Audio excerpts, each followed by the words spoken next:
Hey, how's it going? This is Brandon from Brandlix Media. Just a quick introduction for those of you, who don't know me. I own an e-commerce growth, we're e-commerce growth partners. We work with e-commerce companies. I've been able to work, fortunately, with 60 to 70 brands over the last, 6 to 7 years.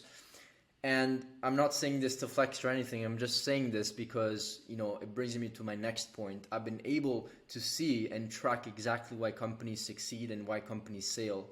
And so in this video, I want to bring you through the exact framework and ecosystem that allows a business to be very, very consistent. And the reason why I want to talk about consistency is because over the last years, I've had the chance to speak to a lot of business brands, as I told you before, and consult a lot of brands. And typically, the problem is that they're seeing fluctuations in terms of results and revenue month over month, which doesn't allow them to have a predictable business over the next even 3 months, right? Which is very scary.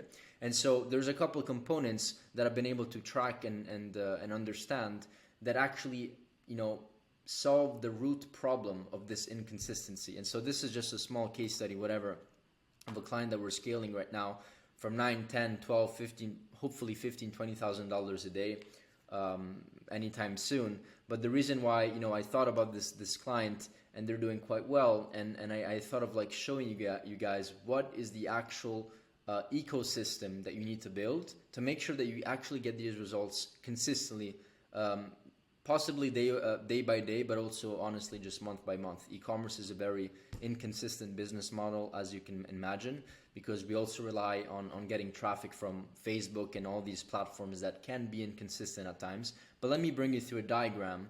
Hopefully it makes sense on what I mean. So hopefully you can see this. It's big enough, but yeah, let's talk about how to get 10K days consistently. Okay, so bear with me with this diagram here. I have, the straight line framework is something that I need to explain. It doesn't make sense to see it like this. Also, they all need to be explained. So bear with me for just a second. But this is really, really important because all these things will allow you, in the first place, to build something that is extremely consistent. And not having these things will make your business inconsistent. So let me break down each one. So first of all, let's talk about building the ecosystem, which is essentially all these pillars that you see over here on the bottom. But why am I saying building an ecosystem? Well, it's very simple. Typically, and this is like some of my clients, if not most of my clients,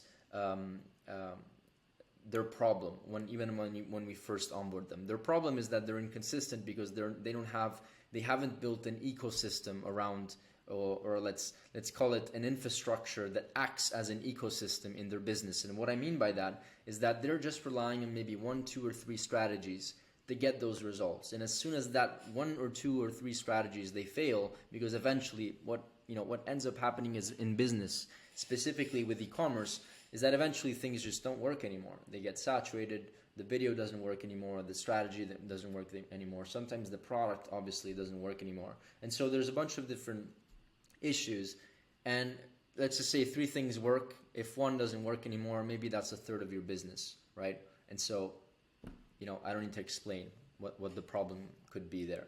So I'm going to talk about building the ecosystem. And so let's talk about the first pillar, which is obviously product market fit. You can't really build a brand or, hope to even get consistent results if you don't have product market fit. It doesn't make sense to sell or promote something that doesn't have a product market fit.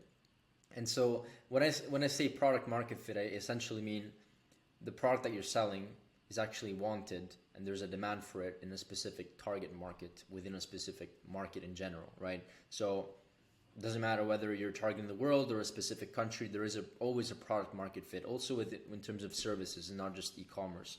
So that's the first pillar, number 1.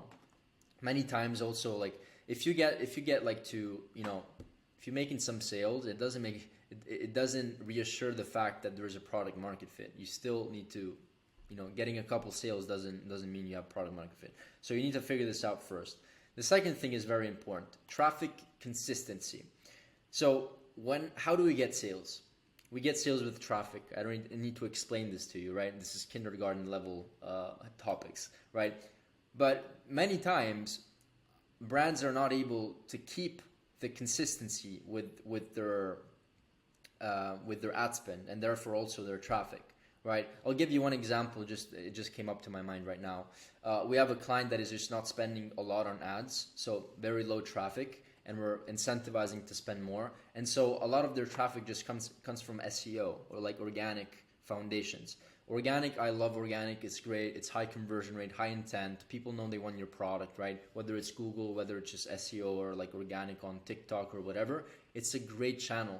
But the problem with organic is that it doesn't provide consistent traffic day over day. Meaning that one day you can get 30,000 visitors, the next day you can get like 2,000, right? So it's very, very inconsistent. It's a great traffic source to work on and to expand on, right? So if you have like 20% of your sales, 30% of your sales are organic, it's great. But it shouldn't be more than like that. It shouldn't be like 50, 60, 70, 80% of your business, right? Because then it just causes a lot of fluctuations. So that's one thing. We need to add channels, or we need to have a strategy that allows traffic to be very consistent day over day. And right, so one other bottleneck here is that traffic can be inconsistent if there isn't enough of a creative consistency, if that makes sense. So for those of you who don't know, you can't just triple your budget and triple your ROAS, or sorry, like keep the same ROAS by tripling your budget. It doesn't work like this in the advertising world. So you need to keep a creative, consistent flow, very consistent flow, to either maintain the ad spend or spend more. And if there isn't a creative consistency, what happens is that the traffic becomes inconsistent because, or it goes down. And if the traffic goes down, the sales go down at the same time. Once again, I don't need to explain these concepts to you, but this is what I mean by creative consistency. These two work hand on hand. All of them work hand on hand. That's why I put them here horizontally, right? But this is really, really fundamental. And the reason why I put this on the list is because people don't realize, but they're fluctuating their ad spend and their traffic and therefore their sales because they don't have enough assets, right, to feed the algorithm or the platform with. And they just work on the ad account, and then what happens is that we're in this AI era. The ad account doesn't actually, you can't spend your time on the ad account, right? It's just all AI driven at this point. Like we all do broad, everything is targeted in a broad way. So like we're in this era where you literally just need to focus on traffic. So it doesn't just make sense to look at your ad account and try to spend days figuring out whether it's the ABO strategy or the CBO. Like I talk about this a lot in my community, right? But either way, moving on, after creative consistency, there's building sales assets. So what ends up happening, let me define sales asset for you. A sales asset is essentially an asset that produces sales. Okay, very simply put. What is an asset that produces sales? A website, right? Just to go even more specific, when I say sales asset, I don't mean a website. I mean like a landing page or some sort of like strategy to convert people, right? Whether it's a landing page, an advertorial, or it could be an offer, right? It could be anything. So the problem is that if you have a business that relies on one sales asset, you're pretty much fucked. Excuse me the French, but you're fucked, because I've had this happen many times. Actually, in January, we had to offboard a client just because they had the entire business relying on just one product, one offer, one landing page. Which, by the way, you can get lucky and be lucky and stay consistent throughout the year. But guess what? Eventually, life is going to get hard and hit at you, and it's not going to work anymore. Either that sales asset is not going to work for you, or that offer is not going to work for you. So what we do to make 10K days consistently, by the way, you can make 10K days for like several months with one offer, one product, one landing page, one sales asset, one ad sometimes, right? It can work, but it's extremely risky. And so what ends up happening is that chances are it's not going to work after a while, which is why I'm talking and ranting about all these things. So ideally, the ideal solution is that we have, this is our business, let's in a straight line, right? We need to make sure that we're distributing the sales and the cash flow of the business across multiple different concepts, right? So this is why also in my community or to my clients, whoever I serve, I always suggest and advise to have multiple different sales assets to sustain the cash flow of the business. Because if you have one, it's not consistent, okay? Number one, moving forward to the red one over here, customer flywheel effect. Now, how are we able to scale? Like, whenever we're getting people into the funnel, we need to find ways to make sure that we get the most out of them. How do we get the most out of them? There isn't a better way than creating a system or a methodology or a framework, building an infrastructure that allows you to, instead of just spending $1 and making $2 back, spending $1 and maybe making $2.5 back or $3 back, and the extra 0.5 and 1, right, derives from something else. What can it derive from? There's multiple things, like for example, building back-end conversion mechanism. We can get there in just a second. But one of these things is building a flywheel effect. So instead of converting one customer, if you, for every customer that you convert, if you can maybe convert an extra 0.5 or an extra 1, an extra additional customer, then that's how you create a flywheel effect. And so we want to create an effect where we bring people into the funnel, and then those people convert other people, and then those people convert other people, and then those people convert other people. And so it's a flywheel effect because it's a never-ending process, and the flywheel just eventually gets bigger, larger, and larger and larger.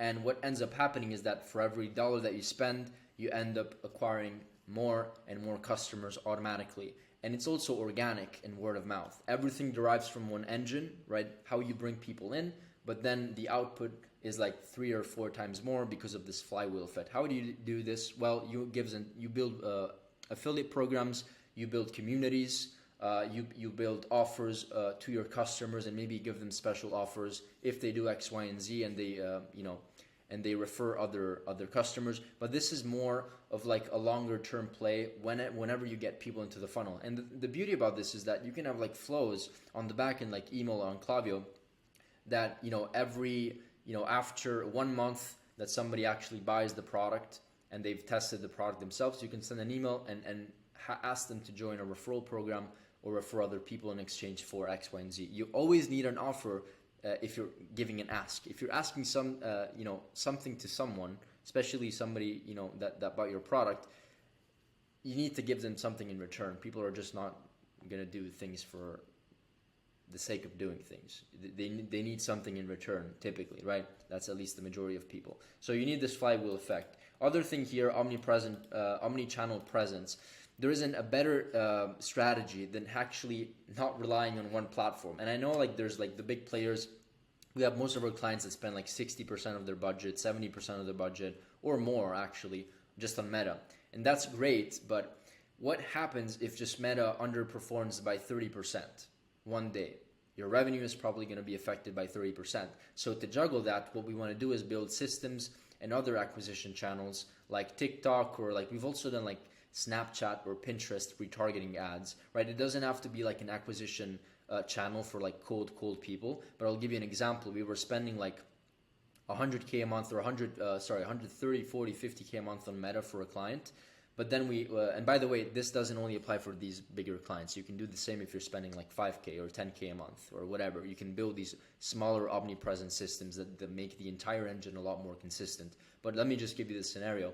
We were spending 150K, and then we were able to spend an extra 10K a month just on TikTok with like a 10 ROAS, like crazy ROAS, crazy return on investment, just because we were getting all the traffic that was extremely warm and just literally just retargeting them, middle and bottom of funnel. So that is what I recommend, especially as you start progressing your ad spend towards like 7, 10, 15, 20K a month. Start adding these smaller channels. It's absolutely worth it. Even if you're spending $500 bucks a month or like $200 a month, you can get sales from here and there in many different ways. So this is a great way to keep the entire engine a lot more consistent. Now to top it off, I know I'm ranting a lot. Back-end conversion mechanisms. This is extremely important. Like, I don't understand why people don't build these systems. And I'm referring to like email and SMS marketing mostly. Like having a conversion mechanism that gets people back into the funnel. And this is where I want to talk about the straight line framework, which is actually a framework that I learned from Jordan Belfort. His straight line, he also wrote a book about it. But essentially any sales process, whether it's in sales or like prospects, you're getting prospects on the phone, they close, any sales process or business has a sales process. So in e-commerce, right, We have people that get to the website, cart, checkout. Hopefully you have your upsells here, thank you page. And technically the sales process never ends until the customer doesn't buy anymore. So a client is a client until he doesn't spend money with you anymore, right? So it's a very long sales process. So what is going to happen is that the prospect is going to want to get out of here. So they go get out of the straight line system. And so the strategy of building a back-end conversion mechanism is to make sure that they go back into the funnel. So this is why it's called a straight line. The customer starts here, everything goes good, everything is perfect, then they reach checkout and they leave the page over here. Or then they do it again and then they leave upsell 1, and then they leave upsell 2, and then they don't buy other products on the thank you page, and then this other thing happens, right? Or maybe here more on the on like the pre-purchase phase mostly, right? That's what I'm referring to mostly. But so how do we solve this? First of all, I'm not sure, like I don't need to explain to you the importance of email marketing, but sometimes I feel like I do, because even if you're selling like 1, 2, 3, or 4 or 5 products and you don't have like 3,000 products on your store, if you build a good foundation with like getting a back-end conversion mechanism that gets people back into the funnel, you can increase your front-end ROAS by like 15-20%. We have some clients that, you know, their email is like 25, 30, 35% sometimes, right? So it's all about building conversion mechanisms to get people back into the funnel. If you're like follow-up, like I don't need to explain this to you, the money's in the follow-up. You've probably heard of this saying before. So look, these things are important. I also have, speaking of email marketing, go watch my email marketing video where I basically break down the entire chart and flows, pre-purchase, post-purchase. I talk more about the straight line system. I talk about types of campaigns that you can go after. There's so many different ways to do this. But look, if you want to build a consistent and predictable and very profitable business that makes $10, $20, $50,000 a day, you can't do it if you don't have all these infrastructures in place. Is it easy? Absolutely not. It's really, really, really hard. It's hard for us too. It's really hard, honestly. But guess what? If it was easy, everybody would be doing it. Everybody would be scaling to $10 million a month, whatever. So, look, you don't have to do everything at once. I would focus on product market fit first, of course, because then you can't build a business without this. I don't need to explain why. Getting your traffic to be consistent, creatives is absolutely important. This comes next, building other assets. This is probably, I would say maybe this comes also over here. You want to maybe start implementing it as you build something that is, once you prove that the product works and people actually love it, which takes time to understand that, right? Then you build some omnipresence, you build the flywheel effect, and then the conversion mechanism should probably be built here. Just because, product market fit, you get some traffic, and then you start building conversion mechanisms over here. Because then it doesn't make sense to scale ads if you don't have a way to get 20% of those people back, right? And most people don't buy. That's why we have like 3, 4, 5% conversion rate. What happens to the extra 95%, right? So that's where this is important. So it goes probably here. Anyways, that's it for this video. I know I ranted. Let me know if you enjoyed it. Let me know other topics that you want me to go through, and nothing. That's it for this video, and see you in the next one. Bye.